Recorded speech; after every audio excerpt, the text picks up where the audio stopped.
In this video, I will guide you on how to sign up for FIFA World Cup official web page. The first thing you want to do is launch open any web browser. In this case, I'm opening Google Chrome.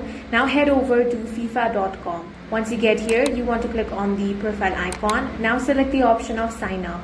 Here, you will have to enter your personal details. So go ahead and enter your first name, then enter your email. Now select your gender, then enter your date of birth. After that, select the country of residence. Then you want to choose your preferred communication language.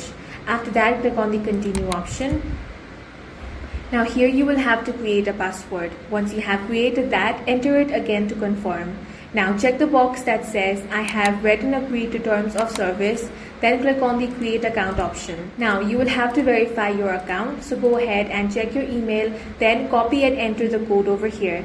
Then click on the verify my code option. Once that is done, your new account will be created. And this is how you can easily sign up for a FIFA World Cup official webpage. If you found this video useful, make sure to hit the like button and subscribe for more videos like this.